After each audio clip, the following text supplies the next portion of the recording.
A Werewolf Shifter Romance, written by Amelia Hart. Chapter 1. Desperation's Price. The fluorescent lights hum overhead as Nora Reed pushes her cleaning cart down the empty corridor of the Iron Fang Corporation's 20th floor. It's 2:47 a.m. on a Thursday, and the building is silent except for the soft squeak of her cart's wheels against polished marble. She's worked this route for 3 months now, long enough to memorize every security camera angle, every blind spot, every pattern in the night guard's rounds. Long enough to plan what she's about to do. Her hands tremble slightly as she guides the cart past the executive offices, past the conference rooms with their floor-to-ceiling windows overlooking the sleeping city. The medical supply depot is at the end of this hallway, tucked behind an unmarked door that most people wouldn't look at twice. But Nora has looked. She's studied the keypad, watched the delivery personnel enter their codes, pieced together the pattern through weeks of careful observation. 4-year-old Finn's face flashes through her mind. Her son, growing thinner each day despite everything she tries. The doctors can't explain it. Every test comes back inconclusive. Every specialist shakes their head with the same baffled expression. Meanwhile, her baby wastes away, his honey-colored eyes growing duller as his small body refuses to accept the treatments they prescribe. But there's one medication she hasn't tried yet. One treatment the doctors mentioned briefly before dismissing it as too experimental, too expensive, too risky to prescribe without proper authorization. The kind of medication that sits in secured depots like this one, available only to those with money or connections. Nora has neither. But she has desperation.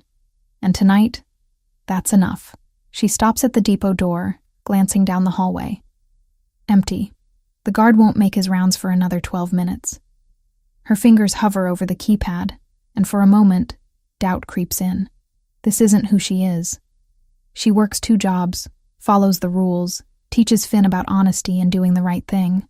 Then she remembers the way he struggled to breathe yesterday morning, the way his small hand felt too fragile in hers, and she punches in the code. The lock clicks. The door swings open. Inside, the depot is smaller than she expected, lined with white shelves holding neatly labeled boxes and bottles. The temperature is cool, controlled, and the air carries the sharp scent of antiseptic. Nora's heart hammers against her ribs as she moves quickly through the rows, scanning labels until she finds what she needs. Morpholin 7, the experimental treatment that might, just might, give Finn a chance. She grabs 3 bottles, shoving them into the hidden pocket she sewed into her cleaning uniform last night. Her hands shake so badly she nearly drops the 4th, catching it at the last second. The glass is cold against her palm, and guilt twists in her stomach, even as relief floods through her. She can do this. She can save her son. Nora turns to leave, and something falls from her pocket. She freezes, looking down at the small photograph lying face up on the sterile floor. It's Finn's school picture. The one where he's smiling despite his illness, his honey-colored eyes bright with the innocent joy only children can manage. She must have tucked it in her pocket this morning, a talisman to remind her why she's doing this. She reaches for it, but footsteps echo from somewhere distant in the building. The guard, making an early round. Panic surges through her, and Nora bolts, leaving the photo behind as she slips out of the depot and pulls the door shut. She forces herself to walk calmly back to her cart, to breathe normally, to look like just another exhausted cleaning woman finishing her shift. The medications feel heavy in her pocket, a physical weight that matches the guilt pressing down on her chest. But when she thinks of Finn, of giving him these treatments and watching color return to his cheeks, the guilt becomes bearable. She can live with being a thief if it means her son lives at all. Nora's apartment is on the 4th floor of a building that has seen better decades. The elevator hasn't worked in months, so she climbs the stairs, her exhausted legs protesting each step. It's almost 5 a.m. now, and she needs to catch 2 hours of sleep before her morning shift at the diner starts. Inside, their tiny 1-bedroom apartment is dark and quiet. She checks on Finn, finding him asleep in his small bed, his breathing shallow but steady. His brown curls are damp with sweat, and she gently brushes them back from his forehead. He doesn't wake, lost in whatever dreams 4-year-olds have. "I got it, baby," she whispers. "I got the medicine that's going to help you." She's halfway to the kitchen, planning to hide the bottles before catching a few hours of sleep, when someone knocks on the door. Nora's blood turns to ice. It's 5 a.m. Nobody knocks at 5 a.m. unless something is very, very wrong. The knock comes again, firm and patient. Her mind races. Could they have caught her already? Could the cameras have seen something she missed? She moves to the door on trembling legs, peering through the peephole. A man stands in the hallway, and Nora's breath catches. He's tall, probably over 6 feet, with dark hair and a presence that seems to fill the narrow corridor. He's dressed in dark jeans and a black shirt, and there's something about the way he stands, perfectly still, perfectly balanced, that triggers every prey instinct she didn't know she had. His eyes lift to the peephole, as if he knows exactly where she's looking, and Nora jerks back. Those eyes are silver gray, too bright in the dim hallway, and for a second, she swears they flash with something that isn't quite human. Nora Reed. His voice carries through the door, deep and resonant. I know you're there. I need to speak with you about what happened tonight at Iron Fang Corporation. Her stomach drops. They know. Of course they know. She was stupid to think she could get away with this. I don't know what you're talking about, she calls back, hating how her voice shakes. You've got the wrong person. I have the right person, and the photo you left behind makes that rather indisputable. There's a pause. Your son is very handsome. He has your eyes. Rage and fear war inside her chest. How dare he mention Finn? How dare he threaten her child? She yanks the door open, stepping into the hallway and pulling it shut behind her to keep their conversation from waking her son. Don't you dare talk about my son, she hisses, keeping her voice low. Whatever you think I did, I know exactly what you did. The man, and up close he's even more intimidating, radiating a kind of contained power that makes her want to step back, studies her with those unsettling silver eyes. You broke into a secured medical depot and stole approximately $4,000 worth of experimental medications. Nora's last hope crumbles. Then arrest me. Call the police. Do whatever you're going to do, but leave my son out of this. I'm not here to arrest you. He tilts his head slightly, and there's something predatory in the gesture. I'm here to offer you a deal. A deal? She laughs, but there's no humor in it. What kind of deal? The kind where you avoid prison, and your son gets the treatment he actually needs. His eyes narrow slightly. The medication you stole won't work, by the way. Morpholin 7 is designed for human blood disorders. Your son's condition is different. Cold dread washes over her. How do you know about his condition? Who the hell are you? My name is Cade Ironfang. I own the building you were cleaning tonight, and I know about your son's condition because I can sense what he is. He takes a step closer, and Nora finds herself backing against her apartment door. Just like I can sense what you are, even if you don't know it yourself yet. You're insane. But even as she says it, something in his words resonates with a truth she can't explain. I'm calling the police. Go ahead. Explain to them why you broke into my medical depot. Explain how you'll pay for a lawyer while your son continues to deteriorate. Cade's expression softens slightly, just enough to make him seem almost human. Or you can listen to what I'm offering. A chance to save him. A chance to understand why he's sick in the first place. Nora stares at this stranger who somehow knows impossible things about her son, about her. Every instinct screams that she should run, should grab Finn and disappear into the city. But there's something in Cade's eyes. Not cruelty, not threat, but something that might actually be concern. What do you want from me? She asks finally, her voice barely above a whisper. Cade's mouth curves into the ghost of a smile. To talk. Inside, preferably where your neighbors won't overhear what I'm about to tell you about your son's real condition. Nora's hand finds the doorknob behind her, and she realizes she's about to make a choice that will change everything. Let this dangerous stranger into her home, or watch her son continue to waste away while she goes to prison for trying to save him. She opens the door. Chapter 2. The Impossible Truth. Cade Ironfang stands in Nora's cramped living room, and somehow the space feels even smaller with him in it. His presence fills every corner. A weight that has nothing to do with his physical size, and everything to do with the way he carries himself. Authority radiates from him in waves that make Nora's instincts scream warnings she doesn't understand. "You can't seriously expect me to believe any of this," she says, keeping her voice low so Finn won't wake. "Shifters? Werewolves? That's fiction. That's movies and bad romance novels." "Is it?" Cade moves to the window, looking out at the city beginning to wake under the pre-dawn sky. "Then explain your son's symptoms. Explain why every human doctor looks at his blood work and finds nothing wrong, while he continues to fade. Explain why you've felt different your whole life, like you don't quite fit in your own skin." Nora's breath catches. She has felt that way, for as long as she can remember. Like there's something just beneath her surface. Something restless and wild that she can never quite reach. She's always attributed it to anxiety, to stress, to the 1,000 small traumas of growing up poor and alone. "Lucky guess," she manages. It's not a guess. Cade turns back to face her, and his eyes catch the dim light from the kitchen in a way that seems wrong. Too bright, too reflective, like an animal's eyes in headlights. "Your son is dying because he's half shifter, and his body is rejecting the human side. Or maybe it's rejecting the shifter side. Either way, the conflict is killing him slowly." That's insane.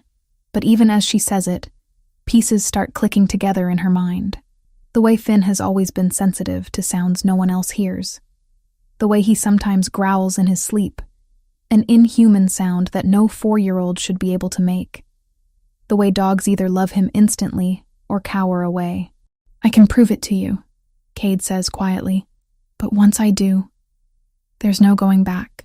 You'll know the truth about what exists in the shadows of your world. Are you ready for that?" Nora thinks about Finn sleeping in the next room, his small chest rising and falling with breaths that come too shallow. She thinks about the stolen medications in her pocket that won't work, that can't help him because his illness isn't human at all. "Show me," she says. Cade's eyes meet hers, and something passes between them. A moment of understanding, of recognition. Then he steps back, giving himself space, and Nora watches as the impossible happens. His eyes change first, the gray-silver brightening to an inhuman glow. Then his features shift subtly, becoming sharper, more predatory. It's not a full transformation. He doesn't become a wolf before her eyes, but it's enough. Enough to see the beast living just beneath his skin. Enough to know that everything he said is true. Nora's legs give out, and she sinks onto the worn couch. "Oh my God, I'm sorry." Cade's voice is rougher now, carrying an edge that wasn't there before. He blinks, and his eyes return to normal, the otherworldly glow fading. "I know this is a lot to process." "A lot to process." Nora laughs, but it's a broken sound. "You're telling me my son is dying because he's part monster. Not a monster." There's steel in Cade's voice now.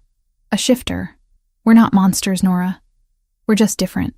We've existed alongside humans for thousands of years, living in the spaces between your world and ours. And you can cure him? You can actually save my son." "I can." Cade moves closer. And this time, Nora doesn't flinch away. But the treatment is complex. It will take months, and it requires resources I can only provide on my own territory. You would need to come with me. Both of you. Nora's mind races. Leave everything? Her jobs, her apartment, the life she's built through sheer stubborn determination? But what life will Finn have if she doesn't? "What's the catch?" she asks, because there's always a catch. "What do you want in return?" "You'll work for me. Pay off the debt you incurred by stealing from my depot." Cade's expression is unreadable. 6 months of service, and your son gets the treatment he needs. After that, you're free to go. What kind of service? Nora hates how small her voice sounds, but she needs to know. She needs to understand what she's agreeing to. "Nothing that will harm you or compromise your dignity." Cade's tone is firm. "You'll work in my household, help with various tasks. Think of it as a job with room and board included. You'll be under my protection, which means no one can touch you or your son. In my world, that's worth more than you realize." Nora looks toward Finn's room, where her baby sleeps, unaware that his mother is negotiating with a monster. No, a shifter, for his life. What choice does she really have? Watch him die, or trust this stranger who claims he can save him. I need to think about it, she starts to say, but Finn's voice cuts her off. Mommy? He stands in the doorway, small and fragile in his dinosaur pajamas, his honey-colored eyes wide. Who's the wolf man? Nora's heart stops. Baby, go back to bed. It's still early. He smells like the forest. Finn takes a step closer to Cade, and Nora moves instinctively to intercept. But Cade raises a hand. It's all right. He crouches down to Finn's level, making himself smaller, less threatening. Hello, Finn. Your mother is right. I am a wolf, but I'm also a man, and I'm here to help you feel better. I don't feel good, Finn admits, and the simple honesty of it breaks Nora's heart. My tummy hurts all the time, and my head feels fuzzy. I know. Cade's voice is gentle in a way Nora wouldn't have expected from someone so intimidating. But I can make that go away. Would you like that? Finn nods, then looks at his mother for permission. The trust in his eyes is absolute, and Nora realizes she's already made her decision. She made it the moment she broke into that depot, the moment she chose to do whatever it took to save her son. Okay, she says, and the word feels like jumping off a cliff. We'll come with you. But I have conditions. Cade straightens, his attention shifting back to her. Name them. I want to see where we'll be staying before I agree to anything. I want to meet the person who'll be treating Finn, and if at any point I feel like we're in danger, we leave. No arguments, no threats. We just go. Fair enough. Cade pulls out his phone. Even shifters have smartphones, apparently, and makes a call. Owen? I need you to bring the car to the address I'm texting you. We have passengers. He ends the call and looks at Nora. Pack what you need for a few days. We'll send for the rest once you've seen the estate and decided to stay. And if I decide not to stay, then I'll bring you back here, and you'll have to watch your son die slowly, while human doctors puzzle over a condition they can't understand. There's no cruelty in Cade's voice, just brutal honesty. I'm offering you a chance, Nora. The only chance your son has. But the choice is still yours. An hour later, Nora finds herself in the back of a sleek black SUV, holding Finn as he dozes against her shoulder. The city gives way to suburbs, then to open road, then finally to a private drive that winds through dense forest. The estate, because that's the only word for it, appears like something from a dream. The main house is massive, built of stone and timber in a style that somehow manages to look both modern and ancient. Smaller buildings dot the surrounding property, and Nora can see people moving between them, going about their morning routines. It looks normal, almost idyllic, except for the way everyone stops to stare as the SUV passes. They can sense you, Cade says from the front passenger seat. They know you're human, and they're curious. Curious? Nora repeats. Is that going to be a problem? Not under my protection. There's weight behind those words. A promise and a threat rolled into one. The SUV stops in front of the main house, and a woman emerges. She's in her 40s, Nora guesses, with silver streaking through her dark hair and sharp eyes that miss nothing. She's dressed in simple clothes, jeans and a sweater, but she carries herself with the confidence of someone used to authority. This is Victoria Gray, Cade says as they exit the vehicle. She's the best healer in 3 territories. Victoria, this is Nora Reed and her son Finn. Victoria's eyes fix on Finn, and Nora sees recognition flicker across her face. Bring him inside. I need to examine him immediately. The next 2 hours pass in a blur of questions, tests, and medical equipment that looks far more advanced than anything Nora has seen in human hospitals. Victoria is thorough, gentle with Finn, but relentless in her examination.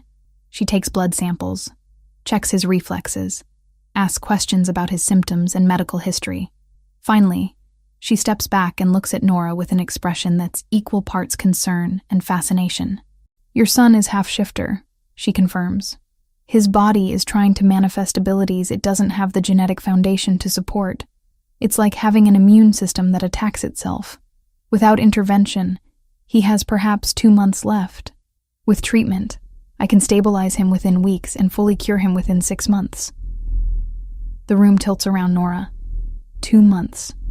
She almost waited too long. But there's something else.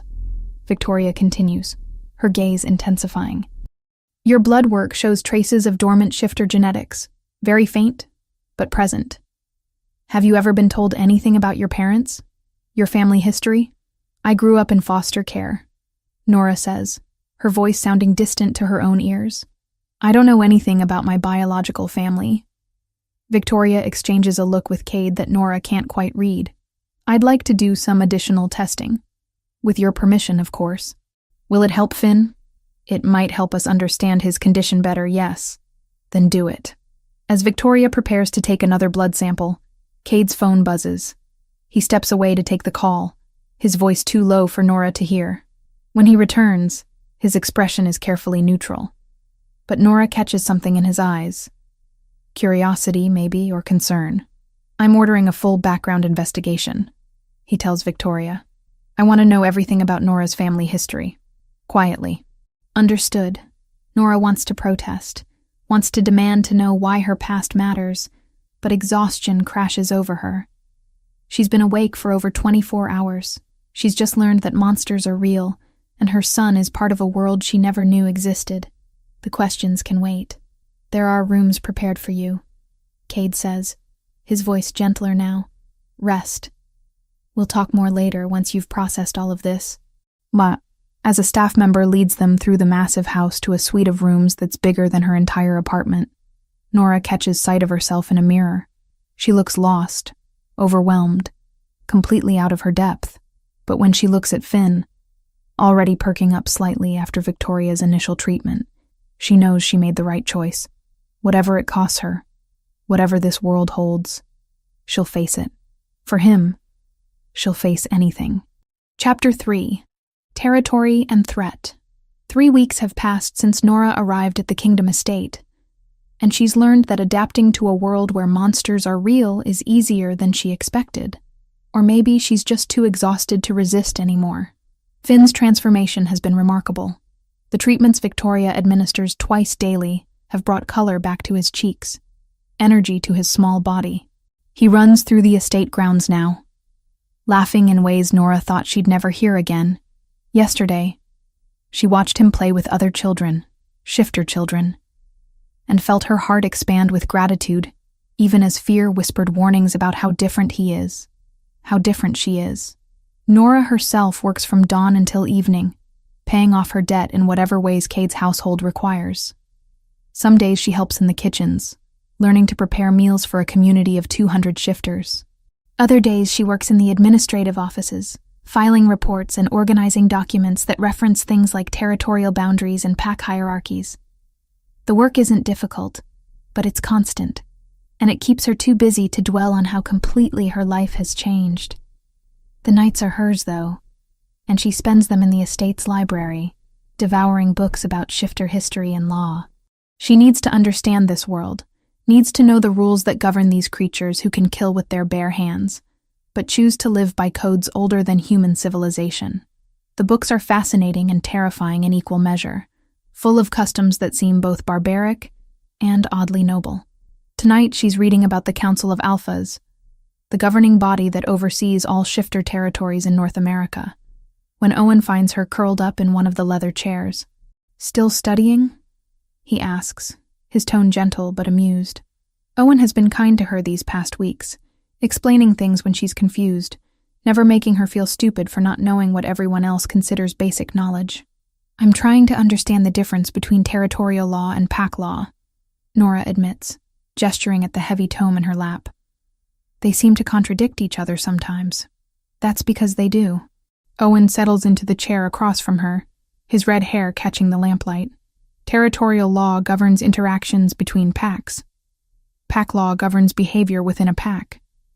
When they conflict, the Alpha King, Cade, has to mediate. It's one of the reasons his position exists. It seems complicated. It is, but you're learning faster than most humans would. Owen's expression grows more serious. There's a council meeting tomorrow. Cade wants you there. Nora's stomach drops. Why? I'm just working off my debt. I'm not part of any of this political stuff. You became part of it the moment you set foot on Kingdom territory. The other alphas know about you. Know that Cade is harboring a human thief and her half-blood son. Some of them aren't happy about it. Owen leans forward, his voice dropping. Stay in the back. Don't speak unless spoken to. And whatever you do, don't react to anything Jesse Callahan says. Who's Jesse Callahan? Alpha of the Nightfang Pack. He's been challenging Cade's authority for years, looking for any weakness he can exploit. Having you here gives him ammunition. Nora thinks about this as she lies in bed later, staring at the ceiling. She knew her presence would complicate things for Cade, but she hadn't realized she might actually endanger his position. The guilt twists in her stomach, mixing with fear. If Jesse Callahan decides to make her his target, what can she possibly do to defend herself? The council chamber is nothing like Nora expected. Instead of some medieval throne room, it's a modern conference hall with floor-to-ceiling windows overlooking the forest. 20 alphas sit around an enormous table, and the pressure of their combined presence makes the air feel thick, hard to breathe. These aren't just powerful people. They're apex predators barely contained in human skin. Nora stands in the back as Owen instructed, trying to make herself invisible. She can feel eyes on her, assessing, judging. Most of the alphas ignore her after the initial curious glance, but one man watches her with an intensity that makes her skin crawl. Jesse Callahan. She recognizes him from Owen's description. Tall, broad-shouldered, with dark hair and eyes that seem to miss nothing. He's handsome in a brutal way, but there's something in his expression that sets off every alarm bell in Nora's head. Let's address the elephant in the room, Jesse says, his voice cutting through the preliminary discussions like a blade. You're harboring a human criminal on Kingdom grounds, Cade. A thief who violated our security and endangered our secrecy. What message does that send? Cade's expression doesn't change, but Nora can see tension in his shoulders. It sends the message that mercy and justice aren't mutually exclusive. Nora Reed stole medication to save her dying son. She's paying her debt through service, and her child is receiving the treatment he needs. Both outcomes serve the greater good. The greater good. Jesse laughs, but there's no humor in it. The greater good is maintaining the boundaries between our world and theirs. She knows what we are now. What happens when she leaves here and tells everyone about us? She won't, Cade says flatly. She understands the consequences. Does she? Or are you just hoping she does because you're too soft to do what's necessary? Jesse's gaze shifts to Nora, and she feels pinned beneath it. We have laws for a reason. Humans who discover our existence are either bound to us through mating or they're eliminated. Those are the only options that have kept us safe for thousands of years. Nora's blood turns to ice. Eliminated. He's talking about killing her. Several alphas murmur agreement, and Nora realizes with growing horror that this isn't just Jesse's opinion. It's apparently standard practice. Cade brought her here knowing she'd either have to stay forever or die. The gratitude she's felt toward him curdles into something bitter. Nora Reed poses no threat to our security, Cade says, his voice carrying the weight of command. She has no one to tell, no connections to expose us to. Her only concern is her son's welfare, which depends on our continued goodwill. She's not going to risk that. So you say. Jesse stands, placing his hands on the table. But I've done some investigating, Alpha King. Your little human thief is more interesting than she appears. Tell me, Nora, why did you target Ironfang Corporation specifically? Out of all the medical facilities in the city, why choose the one belonging to the Alpha King? Nora's mind races. The truth is she didn't know the building had anything to do with shifters. She chose it because she worked there, because she knew the security patterns. But Jesse's tone suggests he thinks there's more to it. Some hidden agenda. I worked there, she says, her voice steadier than she feels. I knew the building layout. That's all. Convenient.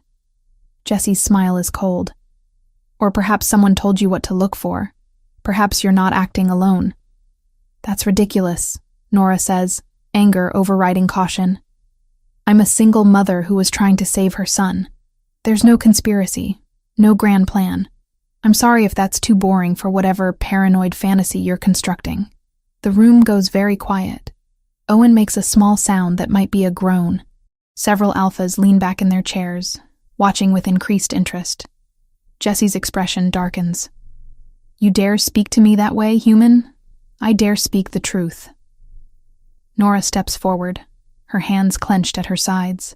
You want to paint me as some kind of threat because it supports whatever power play you're making against Cade. But I've seen the reports you filed last month claiming Cade was mismanaging territorial resources. I've also seen the actual financial records because I'm the one who organized them. Your numbers were fabricated. Jesse goes very still. What did you say? 3 weeks ago, you filed a complaint with the council about Cade's resource allocation. You claimed he was hoarding medical supplies in Kingdom territory, leaving other packs undersupplied. But the distribution logs show equal allocation across all territories. You lied. Nora's voice gains strength as she continues. And last year, you filed a report claiming Cade violated territorial boundaries during a hunt. But the GPS data from the tracking collars, which I also organized, proves his pack never crossed into your lands. You lied then, too. The silence in the room is absolute. Nora realizes what she's just done, accused an alpha of dishonesty in front of the entire council, and terror floods through her, but it's too late to take it back. Jesse's face contorts with rage. You dare. Enough. Cade's voice cracks through the tension. Nora, sit down. Jesse, you'll have opportunity to respond to these accusations, but not by threatening a human under my protection. Your protection? Jesse's laugh is ugly. Since when do you protect liars and thieves? She's making wild accusations without proof. I have proof, Nora interrupts, her fear giving way to stubborn determination. I can show you the files. I can show you exactly where the discrepancies are, because I'm the one who's been digitizing your paper records for 3 weeks. I know what you filed versus what actually happened. Jesse looks like he wants to rip her throat out. This isn't over, he says, his voice dropping to a growl. Not by a long shot. He storms from the chamber, and several of his allies follow. The remaining alphas exchange glances, some impressed, others wary. Well, one of them says dryly, that was entertaining. Cade's eyes find Nora's across the room, and she can't read his expression. Anger, concern, pride, maybe all three. We'll recess for today, he announces. Owen, escort Nora back to her quarters. The rest of you, I want those files Nora mentioned pulled for review. If Jesse has been falsifying reports, we need to know the extent of it. As Owen hurries her from the chamber, his hand tight on her elbow, Nora's adrenaline begins to crash. I just made an enemy of an alpha, didn't I? Not just any alpha, Owen says grimly. You made an enemy of Cade's primary rival. Jesse has been looking for any excuse to challenge Cade's authority, and you just humiliated him in front of the entire council. He's going to come after you, Nora. Hard. I couldn't just let him lie about Cade like that. I know. And for what it's worth, what you did was brave. Stupid, but brave. Owen's expression softened slightly. Cade won't let anything happen to you. You're under his protection now, officially. That means Jesse can't touch you without starting a war. That's not as comforting as you think it is. Later, after Owen has deposited her back in her rooms and left to help Cade deal with the political fallout, Nora finds Finn playing with toy cars on the floor. He looks up as she enters, his honey-colored eyes bright and healthy in ways they haven't been for months. Mommy, look how fast this one goes. He races a toy car across the hardwood, making engine noises. Nora sinks down beside him, pulling him into her arms. Whatever happens next, whatever consequences her actions bring, at least he's safe. At least he's getting better. She can face anything else as long as she has that. But as darkness falls over the estate, and she tucks Finn into bed, Nora can't shake the memory of Jesse Callahan's eyes, or the promise of violence she saw there. She's made herself a target, and she has no idea how to protect herself in a world where the monsters are real and the rules are written in blood. Chapter 4. Unexpected Tenderness. The morning sun filters through the tall windows of the training yard, casting long shadows across the packed earth. Nora watches from the covered porch as Finn runs in circles, his laughter bright and clear in the crisp air. 2 months ago, he could barely walk across a room without exhaustion. Now he moves with an energy that borders on frenetic, his small body responding to instincts he doesn't yet understand. He's getting stronger, Victoria says, appearing beside Nora with 2 mugs of coffee. She hands one over, steam rising in lazy spirals. The treatments are working better than I expected. His body is finally accepting what it is. What he is, Nora corrects quietly, wrapping her hands around the warm ceramic. A shifter. Half shifter, Victoria clarifies. But yes, in another month he'll start experiencing partial shifts. Nothing dramatic. His eyes might flash gold. His canines might extend slightly. He'll need guidance through that transition. Nora's stomach tightens with anxiety she can't quite name. I don't know how to teach him any of that. I don't even know what I am, not really. Victoria's expression softens. You're his mother. That's what matters most. But Cade has offered to help with the shifter-specific aspects. If you're comfortable with that. Before Nora can respond, Cade himself emerges from the main house, dressed in simple jeans and a dark shirt. He moves across the yard toward Finn, who spots him and immediately runs over with the fearless enthusiasm only children possess. Cade, watch this. Finn demonstrates what appears to be an attempted cartwheel, landing in a tangled heap that would have worried Nora 6 weeks ago. Now she knows his shifter healing will handle any scrapes or bruises almost instantly. Cade crouches down to Finn's level, and Nora finds herself transfixed by the gentleness in his movements. This is the Alpha King, the man who commands respect from 200 shifters, who arbitrates disputes between territorial predators, and he's helping a 4-year-old dust off his knees with infinite patience. That was a good try, Cade says, his deep voice carrying across the yard. But you're putting too much weight on your leading hand. Here, let me show you. What follows is 15 minutes of Cade teaching Finn how to properly execute a cartwheel, complete with demonstrations that make the Alpha King look absurdly graceful. Finn's delighted shrieks fill the air each time he successfully completes the movement, and something in Nora's chest clenches painfully. He's good with children, Victoria observes. Always has been. I wouldn't have expected that from him. Most people don't. Victoria sips her coffee, her gaze distant. They see the Alpha King, the authority, the power, and forget there's a man underneath. A man who lost his younger sister when she was barely older than Finn is now. Nora's attention snaps to Victoria. What happened? Cade's sister, Lily was her name, was born with a degenerative condition. Not dissimilar to what Finn had, actually, though hers was purely genetic rather than a conflict between human and shifter nature. The Alpha before Cade, his father's predecessor, refused to authorize treatment. He believed weak bloodlines should be culled, that spending resources on a child who might not survive was wasteful. Victoria's jaw tightens. Lily died when she was 7. Cade was 18, old enough to understand, but too young to have any real power to change things. Horror washes through Nora. That's barbaric. That's the old way. When Cade became Alpha King 6 years ago, one of his first acts was to completely overhaul medical resource allocation. No child is denied treatment now, regardless of their bloodline or prognosis. It's one of the reasons some of the older alphas resent him. They see it as weakness, as sentimentality clouding judgment.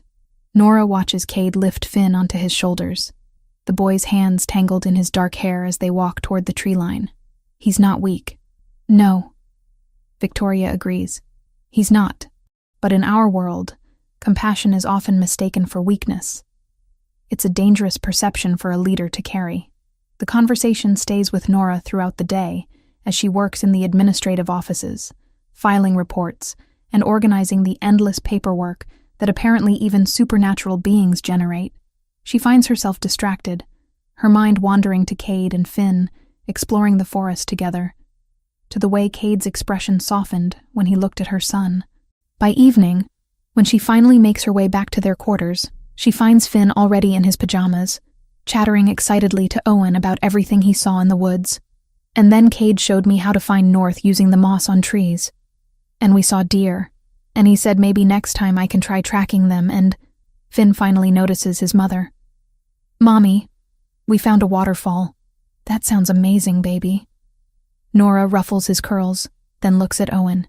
Thank you for watching him. Actually, Cade just dropped him off a few minutes ago. Said he had council business to attend to, but wanted to make sure you knew Finn had dinner already. Owen stands, stretching. The kid's got good instincts. Cade thinks he'll be an excellent tracker once he's older. After Owen leaves and Finn is tucked into bed, still talking drowsily about his adventure, Nora finds herself restless. She should be tired. She's been working since dawn. But something pulls her toward the main house, toward the wing where she knows Cade's private offices are located. She finds him in his study, bent over maps spread across a massive desk, his dark hair falling forward as he traces territorial boundaries with one finger. He doesn't look up when she knocks softly on the open door. "Come in, Nora." She steps inside, suddenly uncertain why she came. "I wanted to thank you for spending time with Finn today. He hasn't stopped talking about it. He's a good kid." Cade finally looks up, and there's something in his silver-gray eyes that makes her breath catch. "Smart, curious, brave. You've done well with him. I've done my best." Nora moves closer to the desk, looking at the maps. "What are you working on?" "Territorial disputes. Jesse Callahan has been testing our borders again, pushing his patrols closer to Kingdom lands." Cade's expression darkens. "He's looking for any excuse to escalate. Because of me. Because he's been looking for ways to undermine my authority for years. You just gave him a convenient focal point." Cade leans back in his chair, studying her with an intensity that should be uncomfortable, but somehow isn't. "Don't take responsibility for his choices, Nora. Jesse would have found another excuse if you hadn't existed. Victoria told me about your sister." The change in Cade's expression is immediate. Surprise, then a flash of old pain carefully controlled. "Did she? I'm sorry. I can't imagine losing someone like that. Watching them suffer when treatment existed but was denied." Nora hesitates, then continues. "It explains a lot about why you helped us. Why you didn't just turn me over to the police. I helped you because it was the right thing to do." Cade stands, moving around the desk until he's close enough that she can feel the warmth radiating from him. "But yes, Lily's death shaped how I lead. I won't let politics or tradition stand in the way of saving a child. Not ever again." The conviction in his voice sends shivers down Nora's spine. This close, she can smell him. Pine and something darker. Something wild that calls to a part of her she's only recently begun to acknowledge. The attraction she's been trying to ignore for weeks flares hot and undeniable. "Nora." Her name is rough on his lips. "You should go." "Why?" She doesn't move. "Because you're under my protection, and that means certain lines can't be crossed. Because you're here because you had no other choice. And I won't take advantage of that." His hand lifts, almost touching her face before he catches himself. "Because if you stay much longer, I'm going to forget all the very good reasons why keeping distance between us is important." Nora's pulse races. She should listen, should walk away. But something reckless has taken root inside her. What if I don't want distance? Cade's eyes flash with something that isn't quite human. "You don't know what you're saying." "I know exactly what I'm saying." And suddenly she does. The awareness of him, the pull she's felt since that first night in her apartment, has been building into something undeniable. "I'm attracted to you, Cade. I have been for weeks. You're grateful." His voice is strained. "That's different. I can tell the difference between gratitude and attraction." Nora takes a deliberate step closer. "Can't you?" For a moment, she thinks he'll close the distance, that he'll kiss her, and they'll cross whatever line he's trying so hard to maintain. She can see the want in his eyes, feel the tension crackling between them. Then he steps back, and the moment shatters. "Victoria completed her investigation into your blood work," he says, his tone shifting to something more professional, though his eyes still burn with barely controlled hunger. "She found records. Your mother was an Omega who fled from a pack about 28 years ago. The records are incomplete. We don't know which pack yet, but we're working on it." The revelation should shock her, but somehow it doesn't. It explains the traces of shifter genetics in her blood. Explains why Finn carries abilities despite having a human father. "So I'm not entirely human," she says slowly. "No, you're not." Cade moves back to his desk, putting necessary space between them, which complicates things further. "If word gets out about your bloodline, other packs might have claims on you under old laws regarding Omega fugitives and their descendants." "Claims?" "Ownership claims. Omegas who flee their packs technically remain pack property under ancient law. Their children inherit that status. Cade's jaw tightens.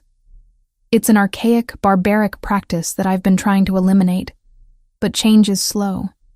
If the wrong people learn about your heritage before we can establish your independence legally, they could try to force you into servitude. Fear cuts through the lingering heat of attraction. You're saying I could be claimed by whatever pack my mother fled from? I'm saying I won't let that happen. There's steel in Cade's voice now. Absolute conviction. You're under my protection, Nora.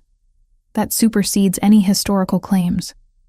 But we need to move carefully. We need to find out which pack your mother came from, and why she ran before someone else does.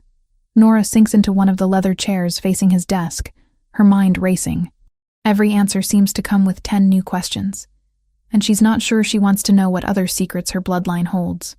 Get some rest, Cade says, more gently now. We'll figure this out. I promise. As Nora makes her way back to her quarters, she can still feel the ghost of that almost touch, the heat of Cade's gaze. The attraction between them is real and growing stronger, but now it's tangled up with politics and ancient laws and dangers she's only beginning to understand. The moon rises over the Kingdom estate, and somewhere in the distance, a wolf howls. Nora stands at her window, watching shadows move through the trees, and wonders what other revelations await. Chapter 5. Ancient Claims. The alarm sounds at dawn, pulling Nora from restless sleep. It's not the gentle chime that signals morning routines on the Kingdom estate. This is harsh, insistent, the kind of sound that means danger. She's out of bed before she's fully conscious, checking on Finn, who stirs groggily in his small bed. Mommy, what's that noise? I don't know, baby. Stay here. She pulls on clothes quickly, her heart hammering. Through the window, she can see shifters moving with urgent purpose toward the main gates, and her stomach drops. Owen appears at her door moments later, his expression grim. Cade wants you in his office. Now. What's happening? Jesse Callahan is at our borders with a dozen of his pack members. He's demanding an audience with the council. Owen's jaw tightens. He's demanding you. The walk to Cade's office feels too short. Nora's mind races with possibilities, none of them good. When she enters, she finds Cade standing at the window, his posture rigid with barely controlled tension. Victoria is there too, along with several other high-ranking pack members. Nora. Cade turns, and the intensity in his silver-gray eyes makes her breath catch. Jesse has discovered something about your bloodline. Something that gives him legal grounds to make a claim on you. What kind of claim? The worst kind. Victoria steps forward, her expression apologetic. Your mother didn't just flee from any pack. She fled from Nightfang, Jesse's pack. We found birth records that match your description, your approximate age. Even the distinctive scar on your forearm that your mother apparently had as well. Nora's hand moves instinctively to the thin scar she's carried since childhood, the one her foster parents said she'd had when they took her in. How did Jesse know to look for that? Because he's been hunting for your mother's descendants for decades. Cade's voice is tight with anger. Your mother was part of a rare bloodline within Nightfang, and Jesse believes that gives him ownership rights over you and Finn under ancient pack law. Ownership? The word tastes like poison. I'm not property. Under human law, no.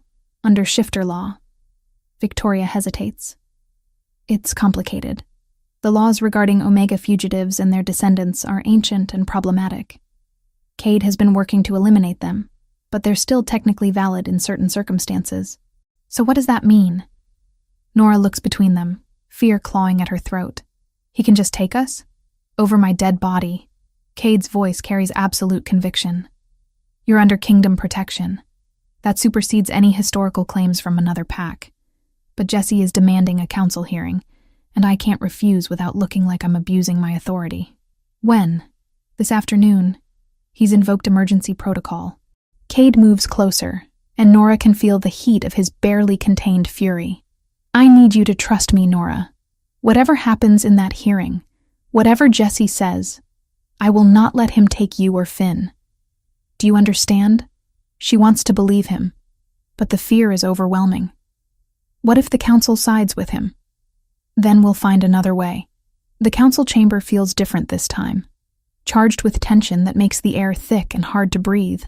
All 20 alphas are present, and Jesse Callahan stands at the center of the room with the confidence of someone who believes he's already won.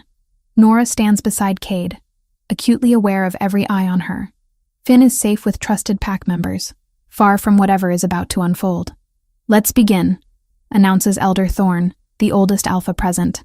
Jesse Callahan of Nightfang Pack has made a formal claim regarding one Nora Reed. "Present your evidence." Jesse steps forward, pulling out documents that look ancient, the paper yellowed with age. 28 years ago, an Omega named Sarah Reed fled Nightfang territory while pregnant. She was part of the Shadow Wolf bloodline, a rare and valuable lineage that belongs to Nightfang by right of ancestral covenant. That Omega disappeared without trace. But her child survived. His eyes fix on Nora. This woman bears the physical markers consistent with Sarah Reed's daughter. The distinctive scar pattern on her right forearm, the unusual amber gold eye color, even her facial structure matches old photographs. He spreads photos across the table. Images of a woman who could be Nora's twin, just slightly older. The resemblance is undeniable. By ancient law, Jesse continues, descendants of fugitive Omegas remain property of their mother's original pack. I claim Nora Reed and her son as Nightfang Pack members, to be returned to our territory immediately. The chamber erupts in murmurs. Some alphas nod in agreement, citing tradition. Others look uncomfortable, glancing at Cade. "Your claim is noted," Elder Thorne says. "Cade Ironfang, as Alpha King and current protector of the accused, you may respond." Cade stands, and his presence fills the room. Jesse's interpretation of ancient law is convenient, but incomplete. Yes, those laws exist, but they were written in a time when Omegas had no rights, when they were treated as property. I've been working to abolish these laws precisely because they're barbaric and outdated. Nora Reed is a free individual under my protection. She owes Nightfang nothing. She owes Nightfang her bloodline. Jesse counters. Shadow Wolf genetics are Nightfang heritage. Her mother stole that when she fled, and now I'm reclaiming what was taken. You're not reclaiming anything. You're trying to enslave a woman who's done nothing wrong. She's a thief who broke into your own medical depot, Jesse says smoothly, hardly innocent. A crime for which she's already serving restitution under my judgment. The argument continues, legal precedents flying back and forth, but Nora barely hears it. Her mind is racing, looking for solutions, for any way out of this nightmare. Her gaze falls on one of the law books she'd been studying, still sitting on a side table from the last council meeting. Trial by challenge.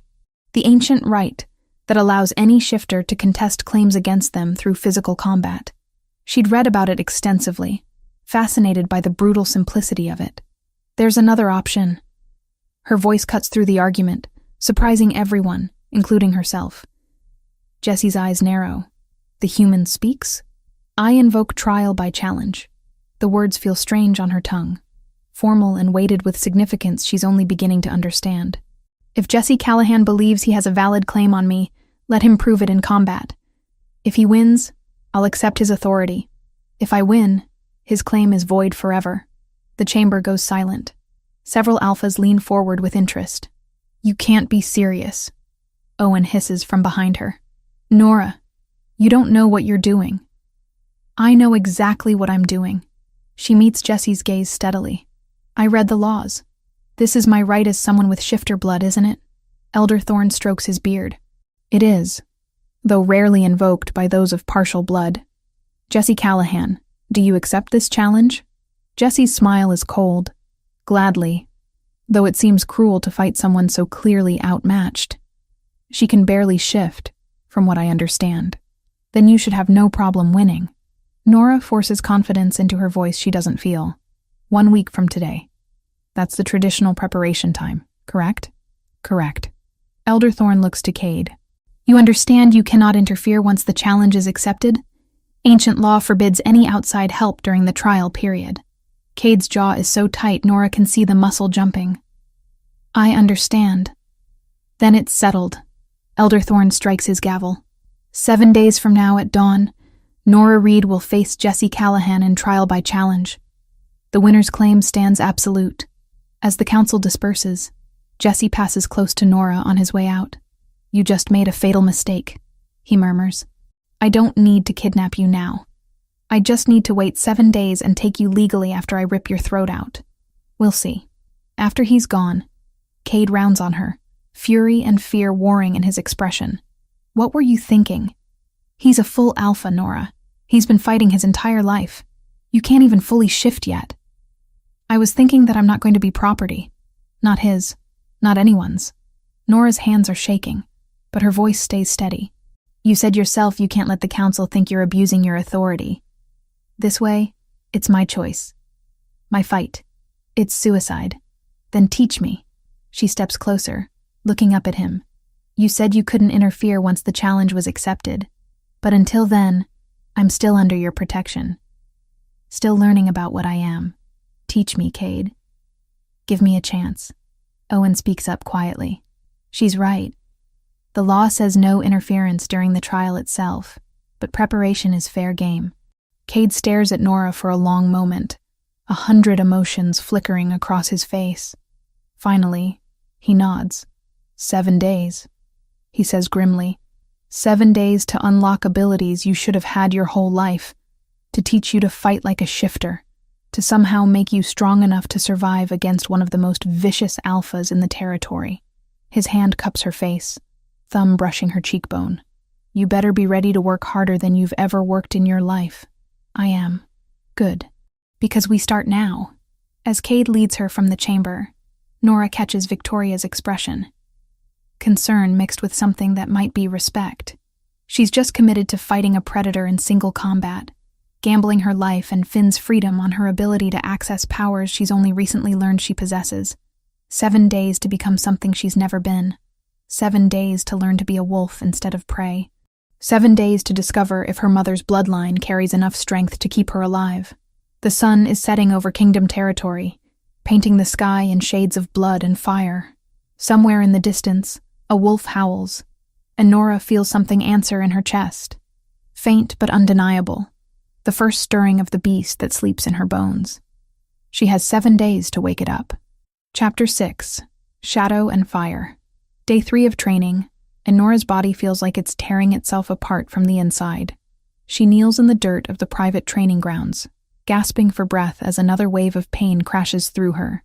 Her hands shake violently, fingers elongating into something not quite human before snapping back to normal, with a sickening sensation that makes her stomach turn.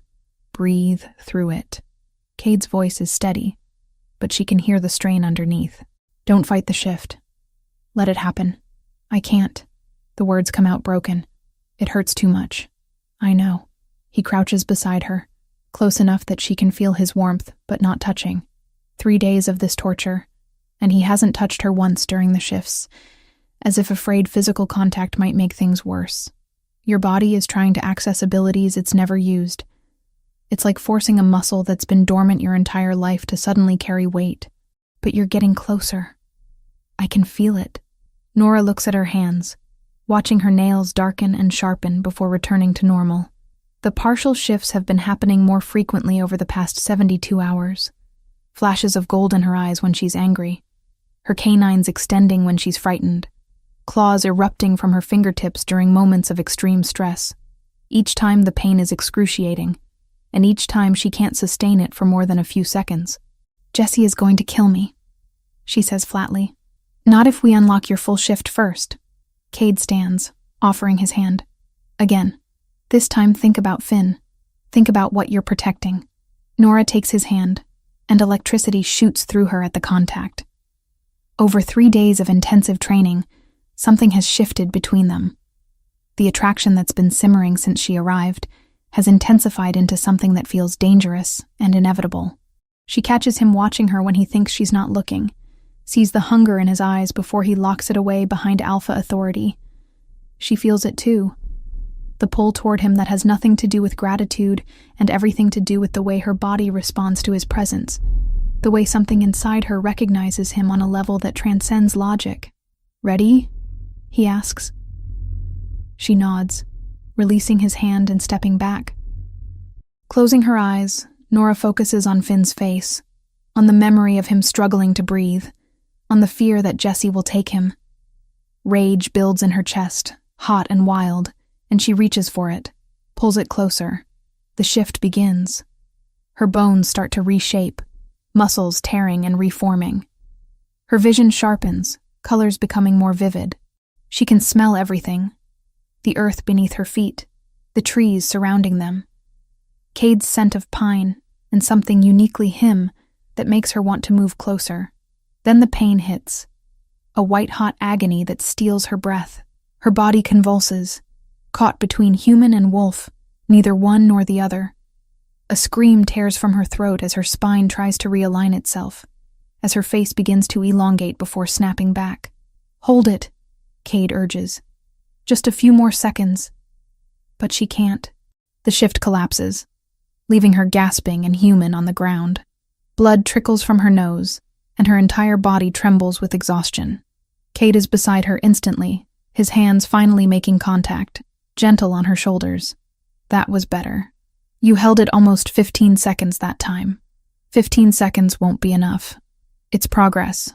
His thumb brushes her cheek, wiping away blood she didn't realize was there. The gesture is tender, intimate, and when their eyes meet, the air between them crackles with tension. "Cade." His name is a whisper. "I know." His hand lingers against her face. "I feel it too." They stay frozen in that moment, both aware they're crossing lines that should remain firmly in place. Then Owen's voice cuts through the silence. "Alpha, Victoria needs to see you both immediately." She says it's urgent. Victoria's medical facility is all chrome and sterile white, but her expression carries weight that has nothing to do with clinical detachment. She spreads papers across her desk. Test results, blood work analyses, genetic mapping that looks impossibly complex. "I've been running deeper tests on your blood samples," Victoria says without preamble, "looking for anything that might explain why your shifts are so difficult, why you can't seem to stabilize your transformation.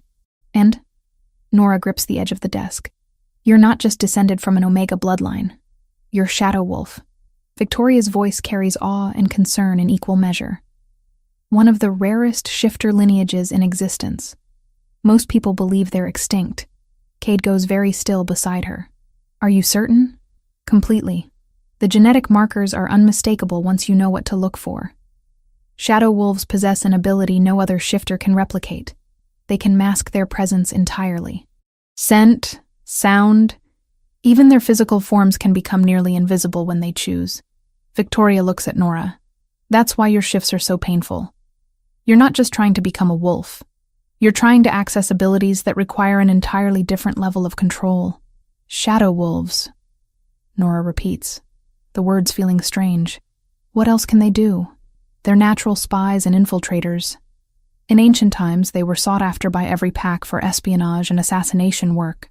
They were also hunted nearly to extinction because of how dangerous they were perceived to be. Victoria's expression grows darker. "If Jesse knows what you are, and I suspect he does, then his interest in you isn't just about ancient ownership laws." Cade's jaw tightens. "He wants to use her abilities against the kingdom. If he can control a shadow wolf, he could infiltrate our territory undetected, gather intelligence, even position assassins without anyone knowing." "Exactly." Victoria pulls up another file. "I did some digging into Nightfang pack history. 28 years ago, they had 3 shadow wolf females. All of them fled within a 6-month period. Jesse's father was known for forcing shadow wolves to commit acts they found morally repugnant. Assassinations of rival alphas, theft of pack secrets, even murdering pack members who challenged his authority." Nora's stomach turns. "My mother fled to protect me from that. I believe so." "And Jesse has been hunting for shadow wolf descendants ever since, hoping to rebuild what his father lost." Victoria meets Nora's eyes. The trial by challenge isn't just about ownership. It's a trap with multiple outcomes that benefit Jesse. If he wins, he gains control of you and your abilities. If he loses but you kill him, you become a murderer in front of the entire council, which could turn public opinion against Cade for harboring you. If Cade interferes to save you, he breaks ancient law and loses credibility as Alpha King. "And if I win without killing him?" Nora asks. "Then Jesse's claim is void forever, and you remain free." Victoria's tone suggests she doesn't believe that outcome is likely. "But Nora, You need to understand what you're up against. Jesse has been an alpha for 20 years. He's killed challengers, survived pack wars, and he fights with the ruthlessness of someone who's never known defeat. Your partial shifts won't be enough. The room falls silent, the weight of Victoria's words settling over them. Nora thinks about Finn sleeping safely in their quarters, unaware his mother is preparing to fight a monster to keep him free. She thinks about the pain of the partial shifts, about how her body rebels against becoming what it should naturally be.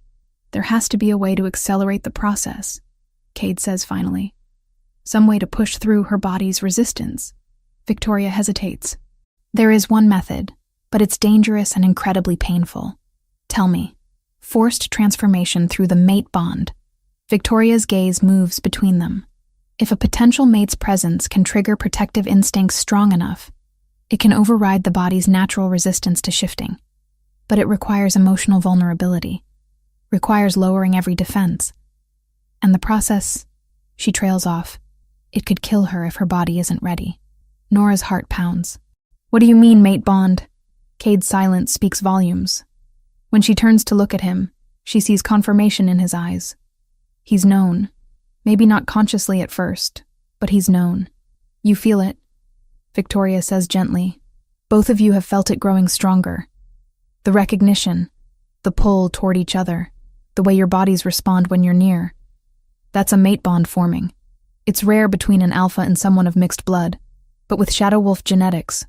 She shakes her head. Your bloodline is powerful, Nora. Powerful enough to call to an alpha king. Nora can't process this. The attraction she's felt, the connection she's tried to dismiss. It's not just chemistry. It's something fundamental, something written into her very DNA.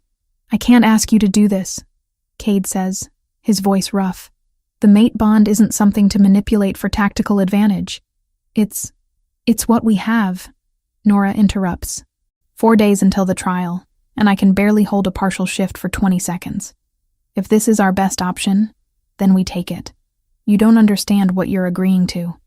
The emotional connection required, the vulnerability. I understand that if I don't figure out how to shift completely, Jesse wins. And if Jesse wins, Finn grows up as property, trained to be an assassin or a spy, or whatever else Jesse wants to use him for. Nora stands, facing Cade fully. I understand that you've been protecting us since the night you showed up at my door. I understand that you've given me more kindness than I had any right to expect. And I understand that whatever is happening between us is real, whether we want it to be or not. Cade's eyes flash gold. Nora, can you do it? Can you help me access the full shift through this bond? He stares at her for a long moment, and she can see the war playing out across his features. Duty versus desire, protection versus possession. Finally, he nods. Yes, but you need to be certain. Once we start down this path, once the mate bond is fully acknowledged and activated, there's no taking it back. I'm certain. Victoria stands, gathering her files. I'll give you privacy. You'll need it for what comes next. At the door, she pauses. For what it's worth, I think you're both braver than you realize. After she's gone, Cade and Nora stand facing each other in the sterile medical facility, the air between them charged with possibility and danger. How does this work? Nora asks, her voice steadier than she feels. We stop fighting what we feel. We let the bond strengthen naturally. Let it guide your transformation. Cade steps closer, close enough that she can feel the heat of him. But Nora, you need to know. Mate bonds are permanent. If we do this, if we forge this connection fully, you'll be bound to me for life. Is that really what you want? She thinks about the past few weeks, about how safe she's felt here despite the danger, about the way Cade looks at Finn with gentle patience, about the electricity that sparks every time they touch. Ask me again after I survive the trial, she says. Right now, I just need to make sure Finn has a future. Everything else can wait. Cade's laugh is low and pained. Always protecting others, never yourself. That's what mothers do. That's what shadow wolves do too, apparently. Victoria sent me the full history files. Your ancestors weren't just assassins and spies. They were protectors, guardians who use their abilities to defend those who couldn't defend themselves. His hand cups her face, and this time he doesn't pull away. You're more like them than you know. When he kisses her, it's gentle at first. A question rather than a demand. But Nora's response ignites something wild in both of them. The kiss deepens, becomes desperate, and she feels heat flood through her body that has nothing to do with shifting and everything to do with him. Power surges between them, the mate bond flaring bright and undeniable. Nora gasps against his mouth as her body responds.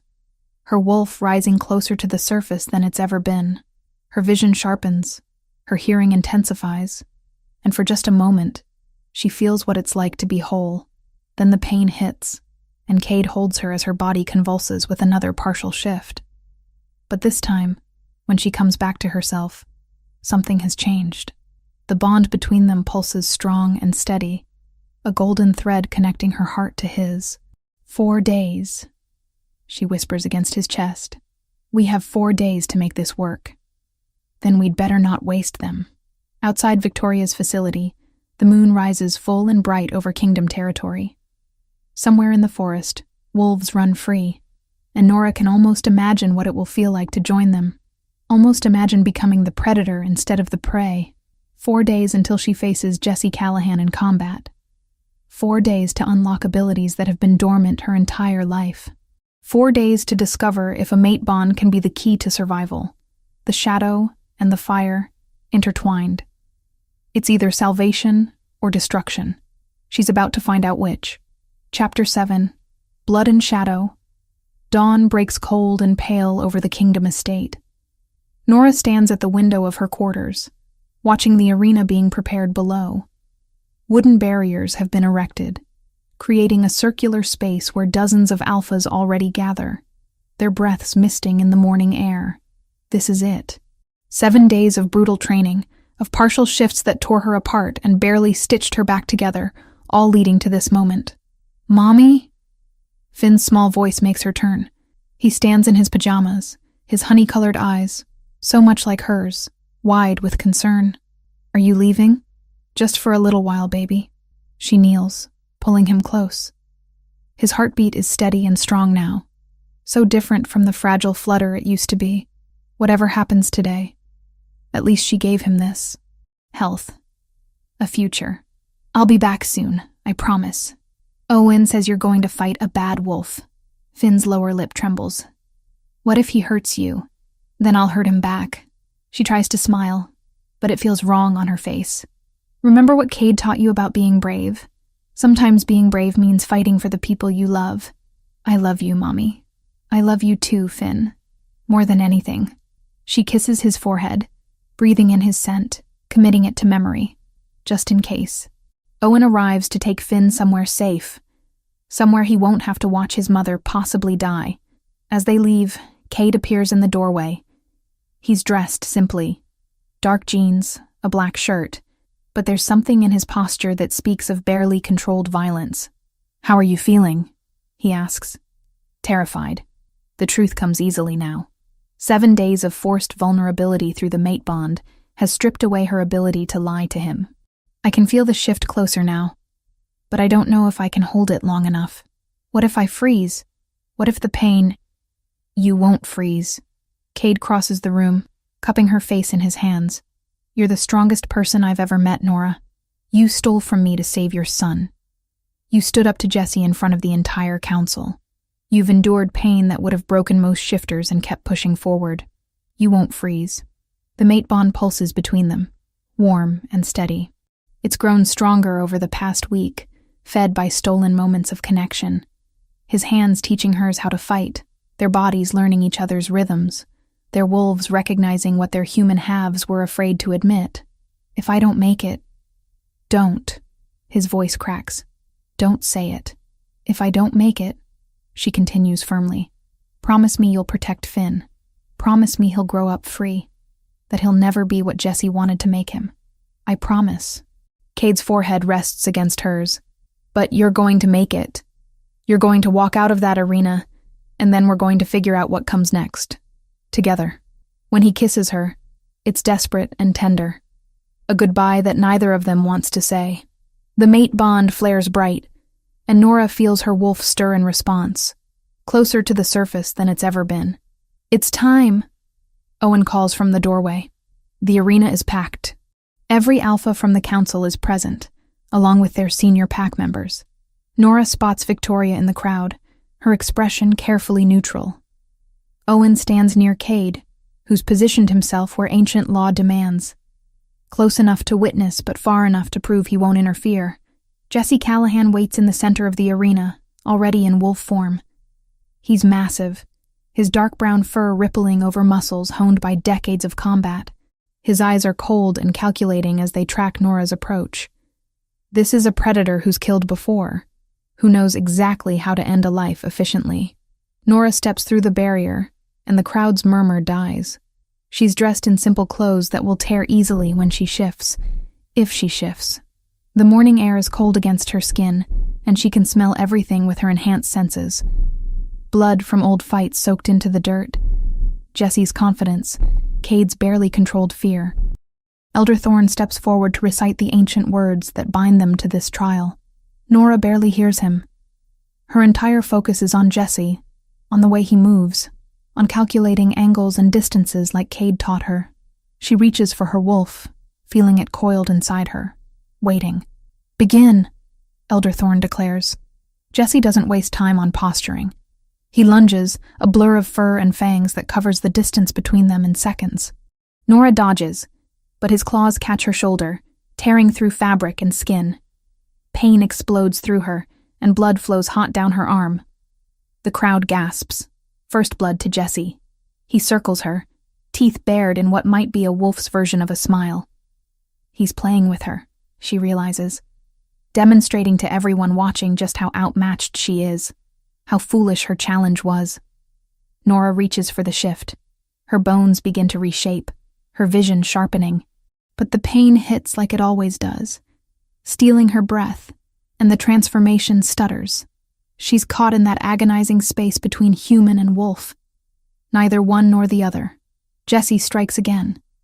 His jaws close around her leg, and Nora screams as fangs pierce muscle.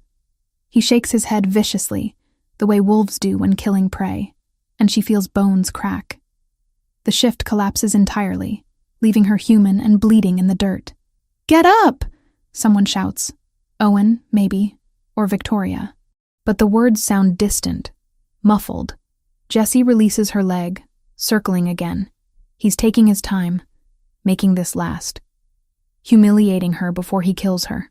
In the crowd, she can feel Cade's anguish through the mate bond. Can sense him fighting every instinct to rush into the arena and save her. But he can't. If he interferes, he breaks ancient law and loses everything. Jesse made sure of that. Nora struggles to her knees, her injured leg screaming in protest. Blood soaks the ground beneath her. This is it, she thinks. This is how it ends. Finn will grow up without her, property of a monster who'll turn him into a weapon. That thought. Finn's future stolen. Finn trained to kill. Finn losing everything his mother tried to give him, ignites something in her chest. Not just anger, rage, pure incandescent fury that burns away the pain, burns away the fear, burns away everything except the need to protect her child. Jesse lunges for the killing blow, jaws wide, going for her throat. The shift hits like lightning. Nora's body explodes into transformation, but this time there's no pain. There's only power, only rightness, only the feeling of finally becoming what she was always meant to be. Her bones reshape in seconds, her muscles reforming, fur erupting across her skin. The world shifts into sharper focus, colors more vivid, scents more complex.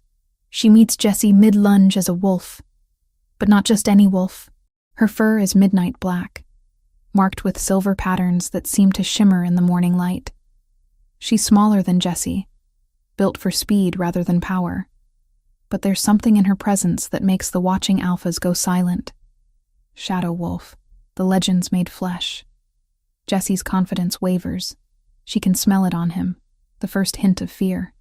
They collide in a tangle of fur and fangs. Jesse has experience, but Nora has instinct, has abilities coded into her DNA that her wolf knows how to use even if her human mind doesn't. She moves in ways that shouldn't be possible, her form seeming to blur at the edges, making it hard for Jesse to track her exact position. When she strikes, it's surgical, a bite to his shoulder that tears muscle, claws raking across his ribs. She's not trying to kill him. Some part of her human consciousness is still present, still making choices. She's trying to win. Jesse rallies, his superior size and strength turning the tide briefly. He manages to pin her, his jaws closing around her throat. The crowd holds its breath. One bite, and it's over. But Nora's shadow wolf abilities activate fully for the first time. Her scent disappears entirely, confusing Jesse's senses. In that moment of confusion, she twists free, using her smaller size to slip from his grip. The fight becomes brutal, vicious, neither giving ground. Blood stains the dirt, both hers and his. Nora can feel her strength waning, can feel her body wanting to collapse from the sheer energy required to maintain both the shift and her shadow abilities. But every time she considers giving up, she thinks of Finn, of his laugh, of his questions about why the sky is blue and whether wolves dream, of his absolute trust that his mother will always protect him. She finds strength she didn't know she possessed. Jesse makes a mistake. He overextends on a lunge, and Nora sees her opening. She moves like water, like shadow, getting inside his guard. Her jaws close around his throat, not hard enough to tear, but hard enough to make her point. She has him. She can end this right now. The arena goes silent. Jesse goes still beneath her, recognizing defeat. One bite, and he dies. Everyone knows it. But Nora releases him. She steps back, shifting to human form, despite the exhaustion that makes her legs shake. Blood runs from a dozen wounds and her leg might be broken. But she's standing. She's alive. I win, she says, her voice carrying across the arena. Your claim is void. Jesse shifts human, clutching his torn shoulder. His expression is twisted with humiliation and rage.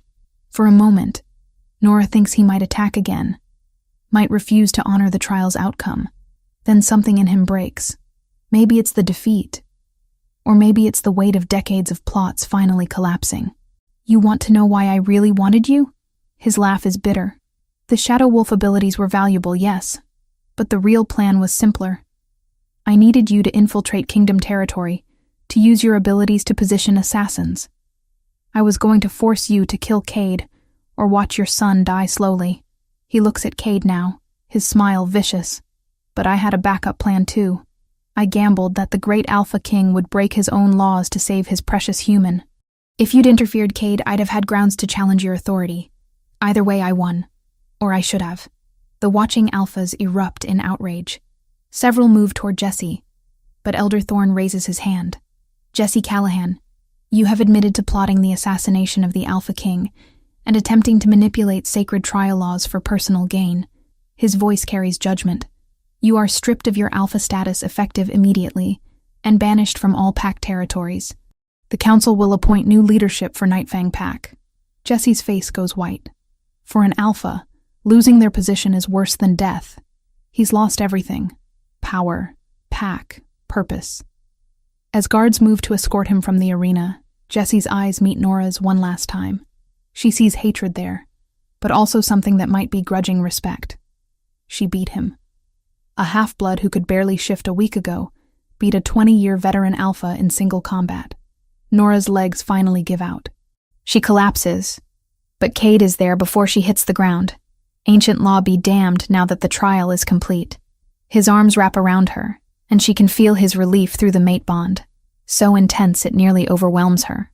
You did it, he whispers against her hair. My brilliant, impossible mate. You did it. Victoria rushes over with her medical kit, already barking orders. But Nora barely hears any of it.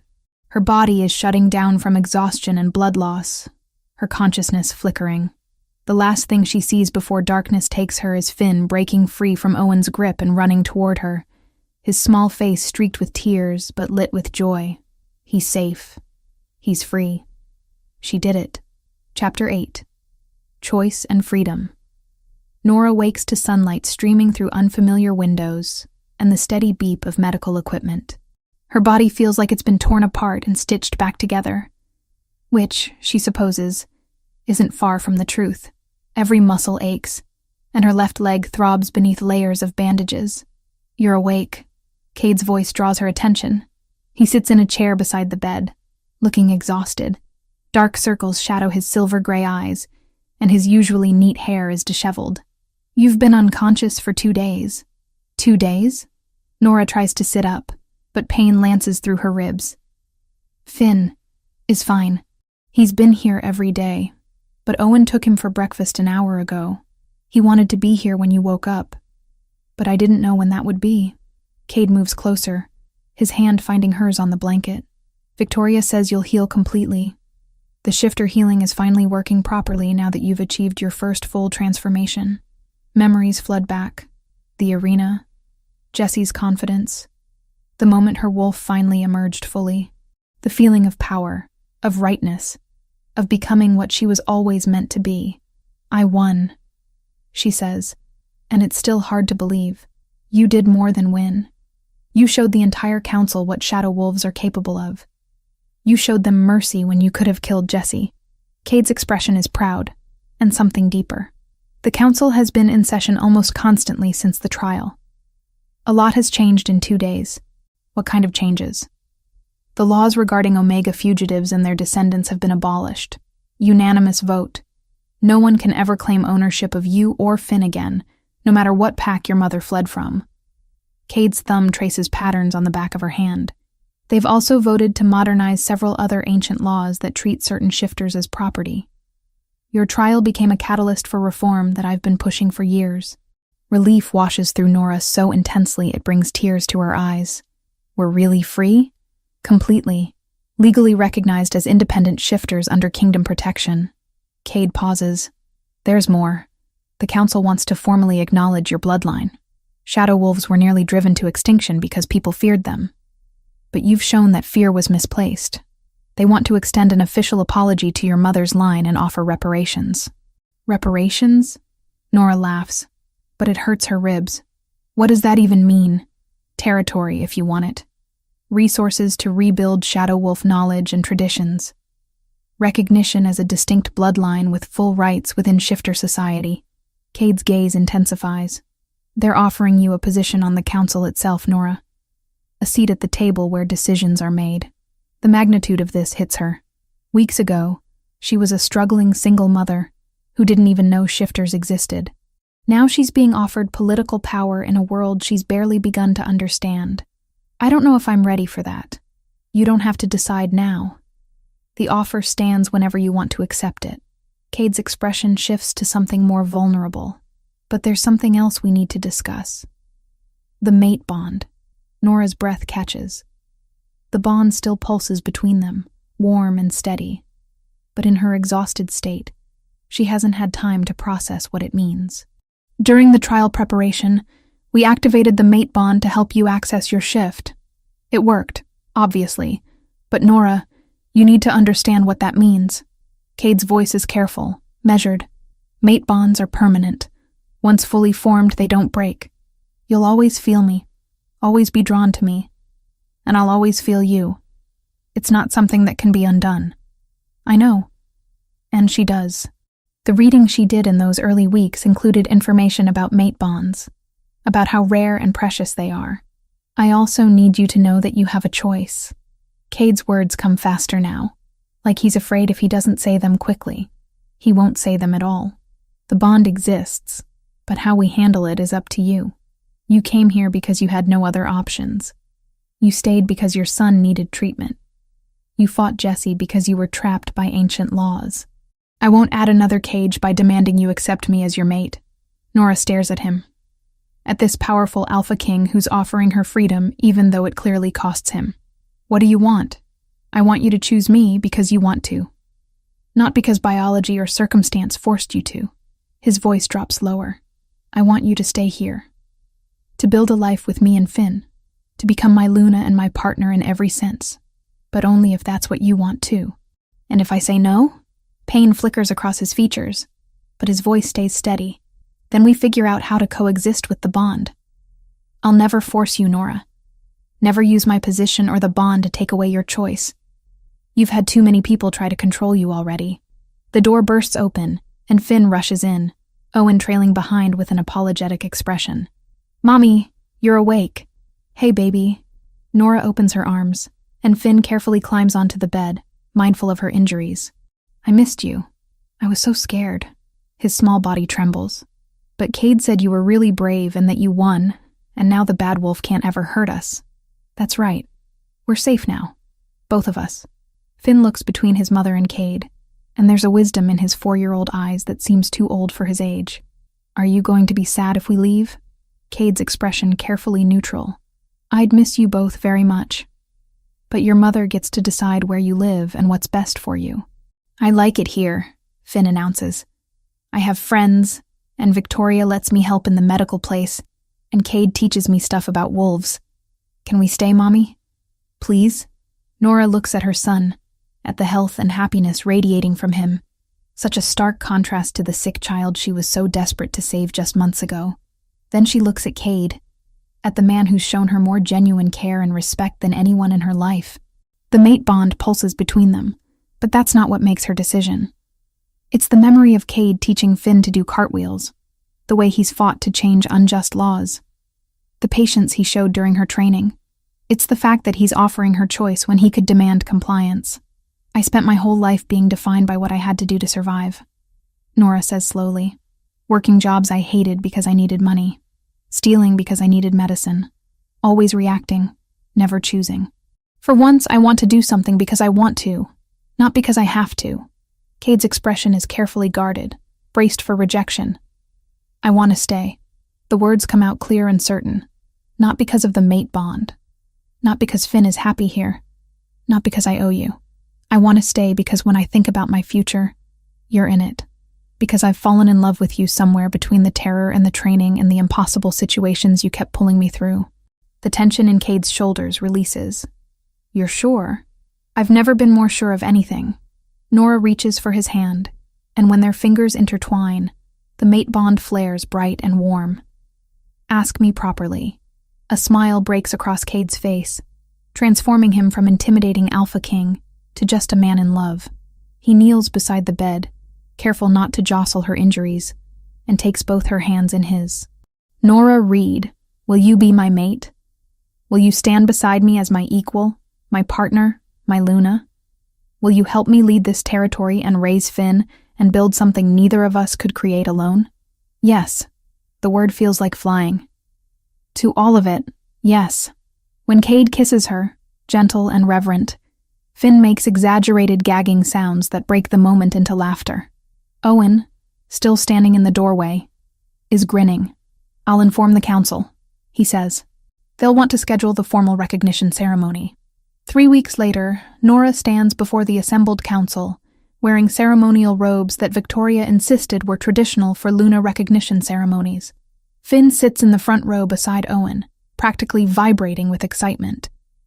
The past weeks have been a whirlwind of healing, planning, and learning what it means to be Luna to an Alpha King. Elder Thorn steps forward, his ancient face solemn. We gather to formally recognize Nora Reed as Luna of Kingdom Territory and mate to Alpha King Cade Ironfang.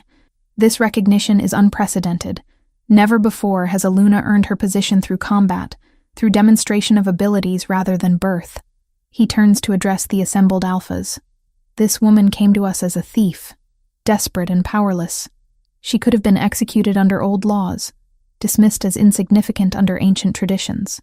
Instead, she showed us the flaws in our thinking.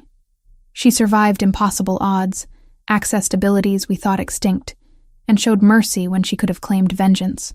Nora feels Cade's presence beside her, steady and strong through the mate bond. Nora Reed has earned her position not through destiny or obligation, but through choice and merit. She represents what our society could become, a place where strength is measured by character rather than birthright, where old prejudices give way to new possibilities. Elder Thorn's voice rings through the chamber.